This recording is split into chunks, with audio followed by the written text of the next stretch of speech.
and why your retirement fund is being stolen from under you.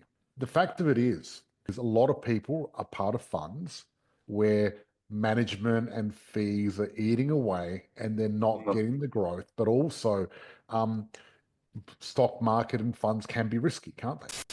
The biggest growth, the one area that a lot of growth in super at the moment in Australia is people creating self-managed super funds and buying property in it, right? Yeah, without a doubt. And you weren't allowed to do that at one stage, and now the government's allowed it, and people are jumping on board.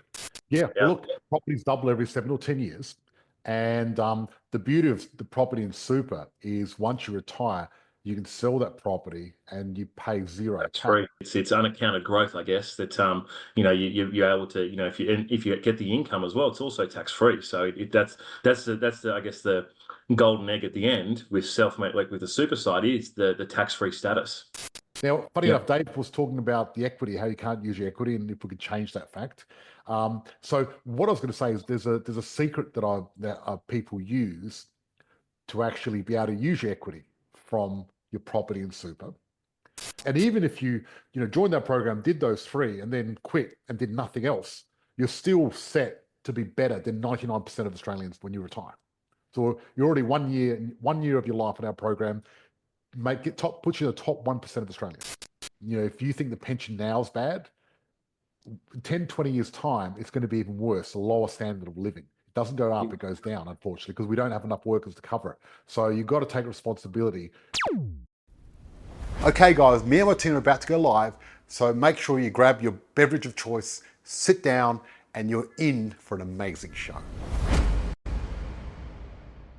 Okay, hello and welcome. George Markoski, your host, and I've got Aiden Kelly, my co-host. Hello and welcome, Aiden. Thank you. Thanks for having us. Yes. So since last week, a lot's been happening since last Thursday. It's fascinating because now with Trump in power in America, we got daily news, and some of it's interesting, some of it's scary, but it's definitely a lot of daily news. Now, the interesting thing, CoreLogic data just came out, and since interest rates have dropped, property prices have rebounded and started going up slightly. So just quick. I know, very quick. We've actually, auction clearance rates have gone up and property prices started going up, which is fascinating because we didn't drop much. But the market is very receptive to this because there's a lot of people that have been waiting for this because they know that the next few rate drops is going to create a massive boom. And some people are trying to get in a little bit early, that's all. Like all of us, we're trying to get in early too. Because I think, look, for the people watching, if you want to get involved in real estate, the number one thing I can say is get in early. Because really, truly, the thing about real estate is time in the market. The longer you have a property for, the better it is. And the bigger it becomes, the more income it creates and everything else. It just compounds. And how to have more time in the market is getting in early. Investing in properties like a tree. And, when's the best time to plant a tree, Aiden? Well, yesterday. 20 years ago. But what's the second best time? Yesterday. That's right. Yeah. That's exactly. And I imagine George, for everyone to be ready for this property increase that we've seen, having your finance ready and all those things lined up. Structures are very important to have all that stuff ready to go, because I guess if you don't have that, you're getting left in the dust. Exactly. And Aiden, you're an expert when it comes to superannuation. Yes. And you're licensed to talk about it because not many people can actually talk about super. Because they're not licensed to talk about it, and you are. So when we're talking to you, we're talking about the truth. And tonight's topic is the great superannuation heist and why your retirement fund is being stolen from under you. That's the premise. And the fact of it is, and part of the reason why this is happening is a lot of people are part of funds where management and fees are eating away and they're not getting the growth, but also stock market and funds can be risky, can't they? volatile, and particularly like what you said before about Trump.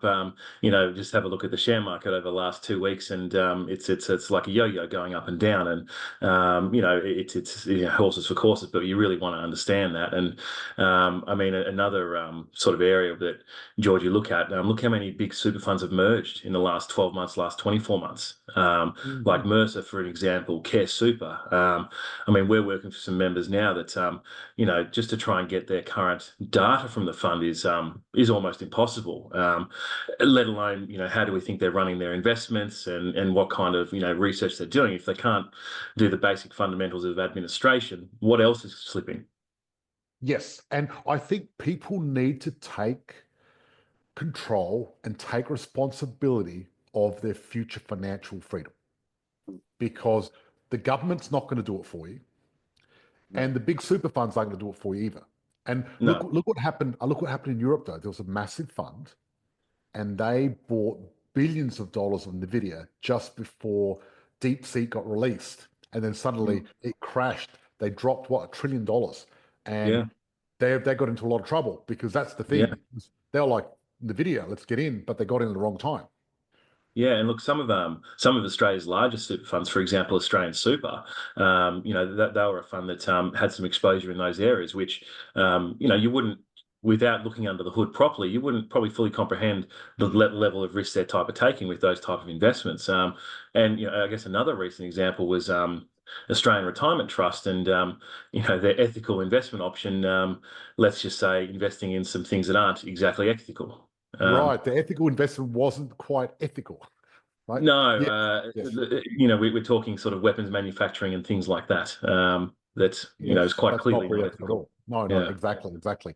And the biggest growth, the one area that a lot of growth in super at the moment in Australia is people creating self-managed super funds and buying yeah, property in it, right? yeah, without a Because you, doubt. And you weren't allowed to the do that at one stage, and now the government's allowed it, and people are jumping on board.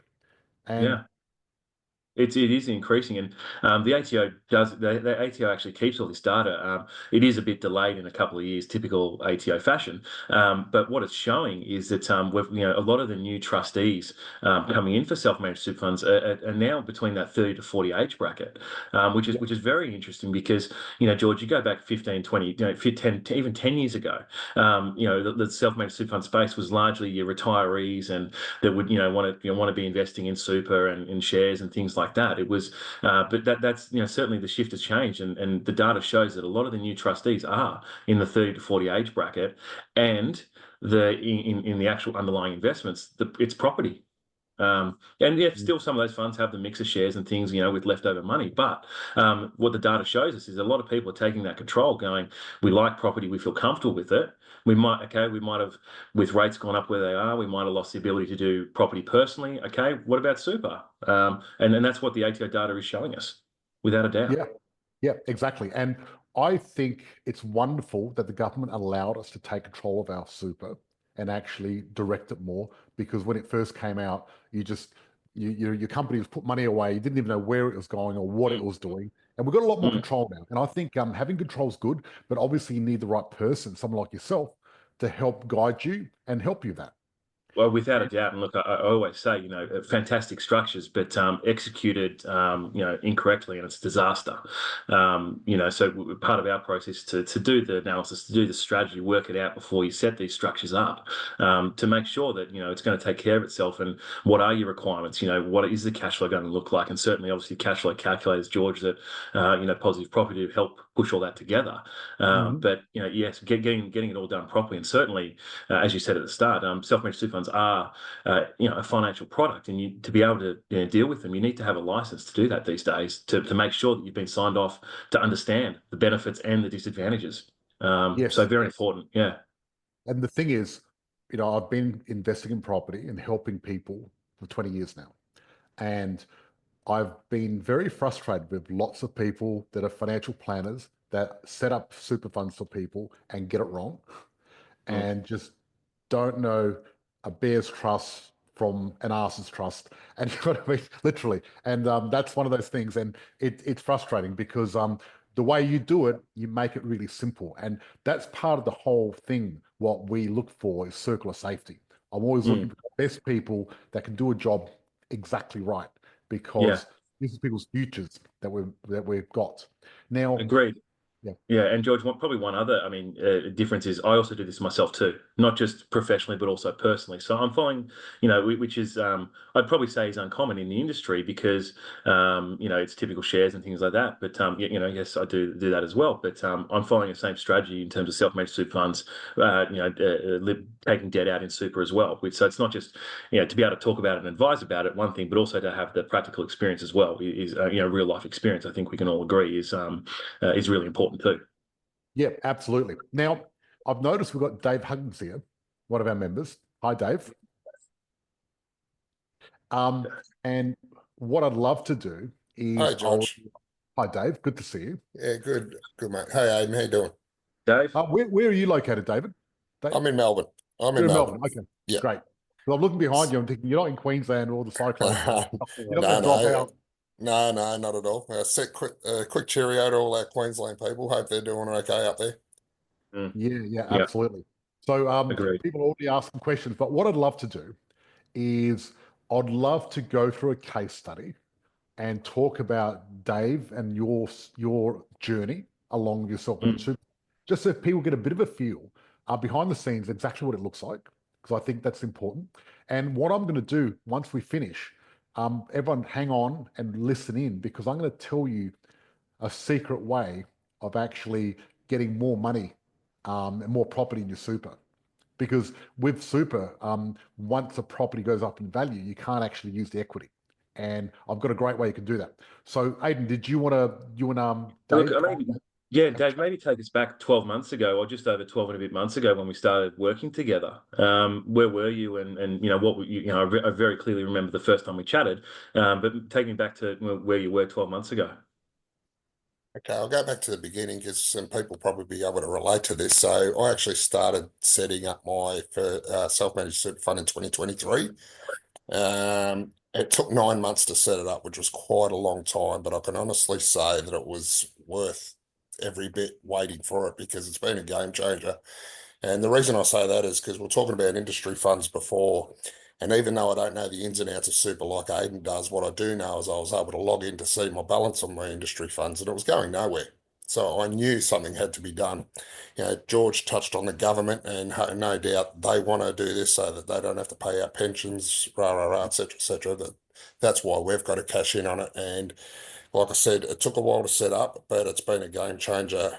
Securing that first property through self-managed super fund, with Aiden. So that's been able to tick away since late 2023, if you like, and all the way through 2024. And as we know, with interest rate rises of 13 last year, interest rate rises, it was a challenging year for everyone, but that was still able to tick away in the background. And in that time, with that all ticking away and salary sacrifice contributions, I'm actually almost ready to secure a second one in my self-managed super fund.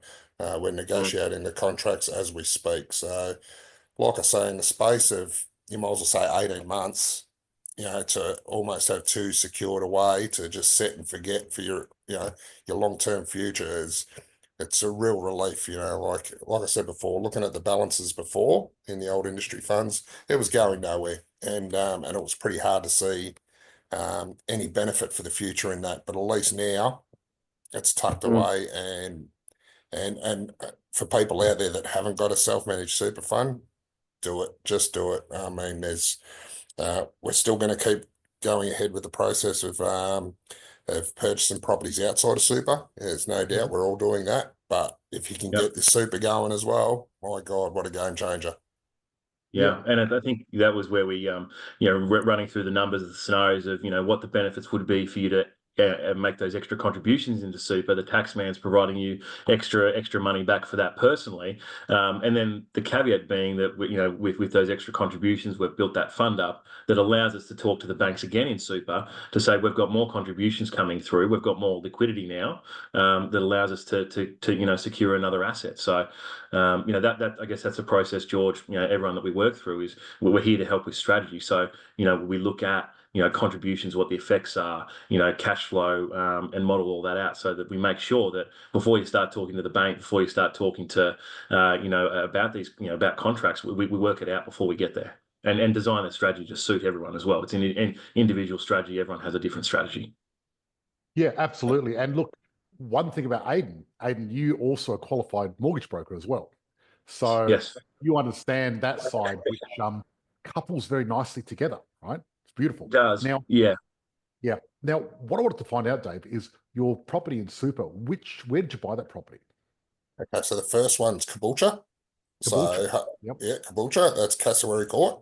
So hopefully that stays safe through our current environment. But yes, because it's in the middle of the cyclone area at the moment. it is absolutely. So hopefully that comes out unscathed. But yeah, that was the first one. The second one I'm securing is in Bannockburn in Queensland. Mm-hmm. Yep. So Caboolture, do you know how much it's gone up? How much you paid for it? What it's worth now? Yeah, it's gone up about 100,000 already. Okay, fantastic. Yeah, absolutely. I got in at a good time too. So as you said, George, there's no time like yesterday. So it's still a good time. Get in quick, guys. And yeah, the growth has been really rapid, and it's awesome. It's just so comforting to know that you can look in the background and see that sort of growth. It's amazing. I'm very curious. I mean, you did 100 grand in what, about 18 months, year and a half? Yes. Yep. Yep. Mm-hmm. And normally in your Super, how much would have you made over that sort of period? Oh, just trying to remember back now. I reckon, well, to give you a bit of a ballpark figure, I had not a very high balance in there at the when I first started myself managed super fund. The balance wasn't great, but now if I'm looking at these two properties, both valued at roughly 500K each, there's $1 million sitting in super before retirement. So compared to the old balance that I used to look at, and now I look at the balance plus the two properties, with time up our sleeve before we retire, that we've still got that extra growth growing forward. So if they're worth 500 each now, in another 10 years' time, when that retirement age comes around, they're going to be probably double that. Yeah. Well, look, properties double every 7 or 10 years. And the beauty of the property in Super is once you retire, you can sell that property and you pay zero tax. Free. That's free. It's an extra uplift on the growth. It's unaccounted growth, I guess. That you're able to if you get the income as well, it's also tax free. So that's the I guess the golden egg at the end with self-made, like with the Super side, is the tax free status.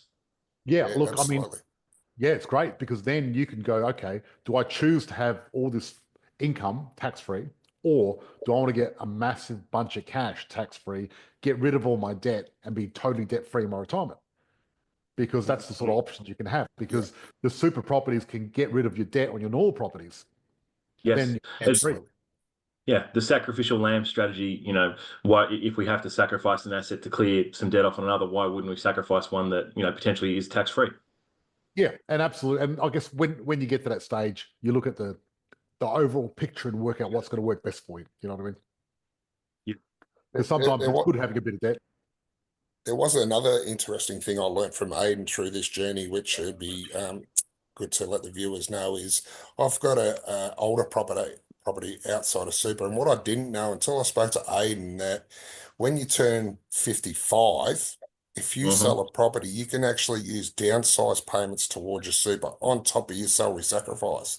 So with that older property, if I was to sell that when I turn 55, I can use a portion of that to go again outside of super, but also a portion of that can be a downsized payment, which doesn't come into play on top of your normal super balance at the end. So as we know, I think you can have up to 1.9 in your super.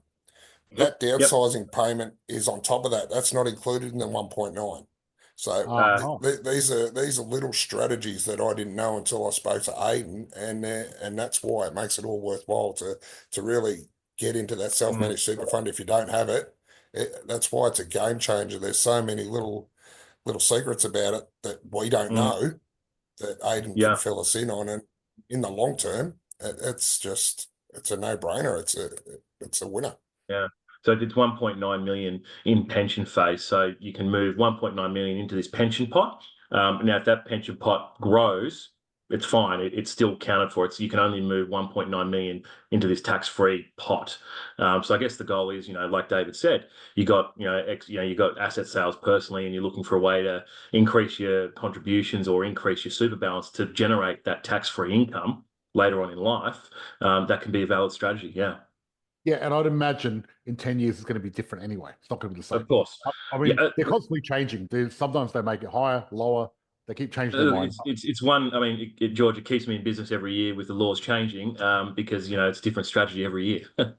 Yeah, exactly. And you got to keep on top of it, because you got to sort of, as you go forward, keep on top of it and know what you're doing. Yeah, and look, that comes down to every year with anyone we work with. At minimum, there's always a yearly review to understand what's next, what's changed, what's happening, and what are we building towards. Yep, exactly. And I think another important thing there too is, even though we're going to have changes, we're still going to come out miles in front, regardless of what those changes are, because we're already that far in front now. Even with changes that the government do, we're still going to be way ahead of everyone else that hasn't done it. So that's the one thing to keep in mind, I totally agree with that one. And maybe, George, with all your contacts, maybe you can reach out to the government in the next election and say, can we use our equity to benefit out of self-managed super fund? That'd be a game changer too. Dave, look, Yeah. I realise my political connections are pretty weak, because I know a lot of people in politics, and I know quite a few people quite well, really well. And when they wanted to change the land tax in Adelaide, I reached out, had a chat, and people said, "Oh yeah, we're going to do this and do that." And in the end, they did what they wanted to do. Yeah, That's the government, thing, right? Just what they did. They did what politicians do. They said, "Yeah, George, sure, we'll look into that." And then they just did something different, right? So it's lovely. So the minimum amount you need, Aiden, in super. Yeah. So look, this number changes around depending, ASIC and that have their own view. It's around that 180 to 200 mark is really, particularly if we're, as a general rule of thumb, if you're buying a $600,000 property, you need a 20% deposit at minimum. So that's 120,000 plus stamp duty and costs. So, and you always want, that safety money, George, as you said, a little bit of money left behind in the fund, etc., to cater for the running costs and things. But it also comes down to your contributions too. Now, most people these days, because we've had super for compulsory for many years, most people have the balance. It's that, do we have enough income from a cash flow point of view, and also from the bank's perspective?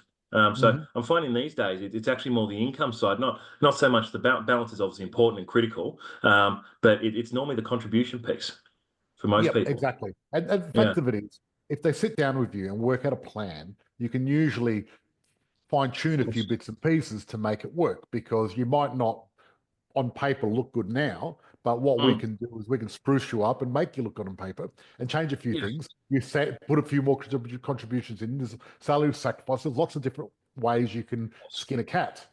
And at the end of the day, it's a matter of doing that. Exactly. Now, funny enough, Dave was talking about the equity, how you can't use your equity, and if we could change that fact. So what I was going to say is there's a secret that people use to actually be able to use your equity from your property and super, and that way you can get more. So, because I'm always of the opinion, when you buy a property, you don't want to sell that property, because it keeps going up in value. However, properties and super are slightly different, because you can't use the equity. So when you buy a property in real life, it's a beautiful thing, because people come join our program and they normally get one or two in their normal name, and then they get one in super. That's normally what happens. So you can try to get 2 or 3 properties off the bat in the first 12 months, because that gives you a nice solid foundation. And even if you joined that program, did those 3, and then quit and did nothing else, you're still set to be better than 99% of Australians when you retire. So you're already 1 year of your life in our program, puts you in the top 1% of Australians. But if you stay longer with us, we're going to get even higher and put you in the 1,000%, right? That's what we want to do. And to get you there, sometimes it takes a bit of a different strategy. And we've got one of our members doing this at the moment. So what you do with your property in super, once you've made enough equity, you can actually sell that property. And then you can chop up the 2 bits of equity, put that the cash sale back in super, and then convert one property into two. And then what happens is they grow, then you get one more property, convert that into two, and then you got three, and you can keep doing it that way. And in the background, your super's growing in the background at the same time, so that way you can accelerate that. And we can actually accelerate. And this is where people can get 5, 6, 7 properties in their super over a 10, 20-year period, especially if you're buying the top 100. Because if you're not buying the top 100, you're not going to be able to do this because you're going to get a property and it's not going to do anything for a long time. But if you buy the top 100, like David did, and it's already gone up 100 grand the first 18 months, you can see you're going to start getting that equity. So that's a beautiful way of doing things. And I guess now we're going to answer some questions and go in rapid fire and do some questions and answers. Okay. Let's go through the questions that everyone's got. Okay. What are the key benefits of investing in property through an SMSF compared to personal ownership? That's right. So superannuation tax rate is maximum 15%. So, there's more income after tax from a capital gains perspective, but also it's a different structure. So, again, if you've got the cash on your contributions going through, that's what's used to help service the debt and service the property. So the difference being, and again, the self-managed super fund debt doesn't affect what you do personally either, George. Yeah, so it doesn't hinder you for personal growth. That's right. But also, the property in your super is asset protected from the government. Yeah, you don't need asset protection. It's totally protected, correct? Yeah, well, superannuation, George, is for everyone's retirement, and as soon as the courts, decide to impose that in terms of litigation and things, the more the government has to pay, which is counterproductive to the idea of super. Yeah, but this is the fact. The fact it is, we're not going to have enough money for all the people that are retiring because we've got less young people for old people.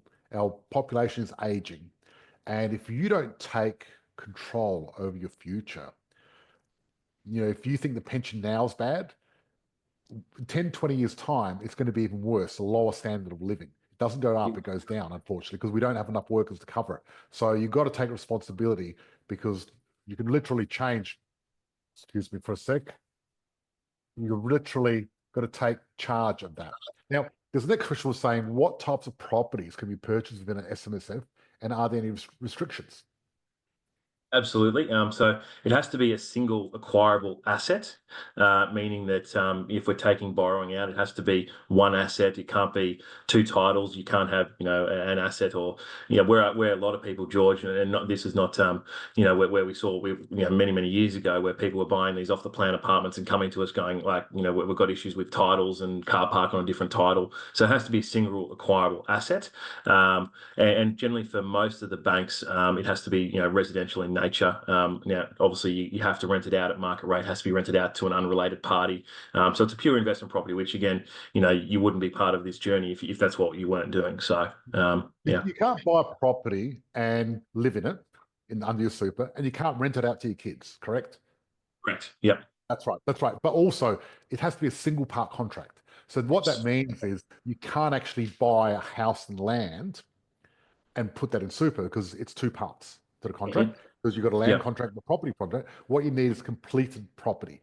And obviously, that's what we help people find, right? And the other thing I would say is, getting a brand new property in super is very powerful too, because you don't want to have the maintenance issues and all that sort of stuff when you're first starting out your super. It's complicated enough as it is with all the extra work that you want to do.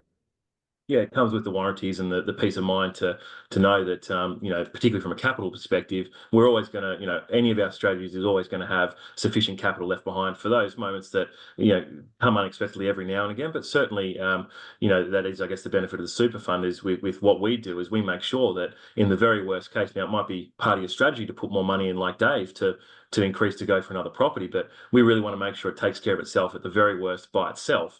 It might be part of your strategy to put more in, but if things change personally, we want to make sure that's protected. And protection is another. George, we talk about insurance being a part that we have to review when we're doing this. And you talk about unlicensed and other people that play in this space when they shouldn't. They're the things they're missing. They're not doing the strategy on what happens if you lose your income. You lose your income. You lose your contributions. You lose money in super that's helping service. So, it's part of our process. We have to look at this.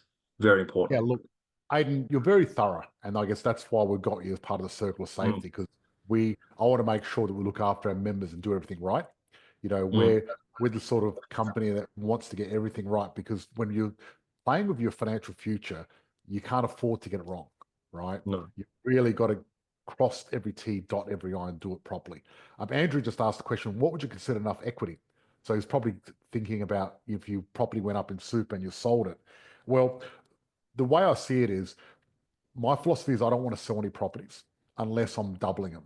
So even in your normal name or something else, if you're going to sell a property, you only sell it if that's going to give you the ability to buy another two.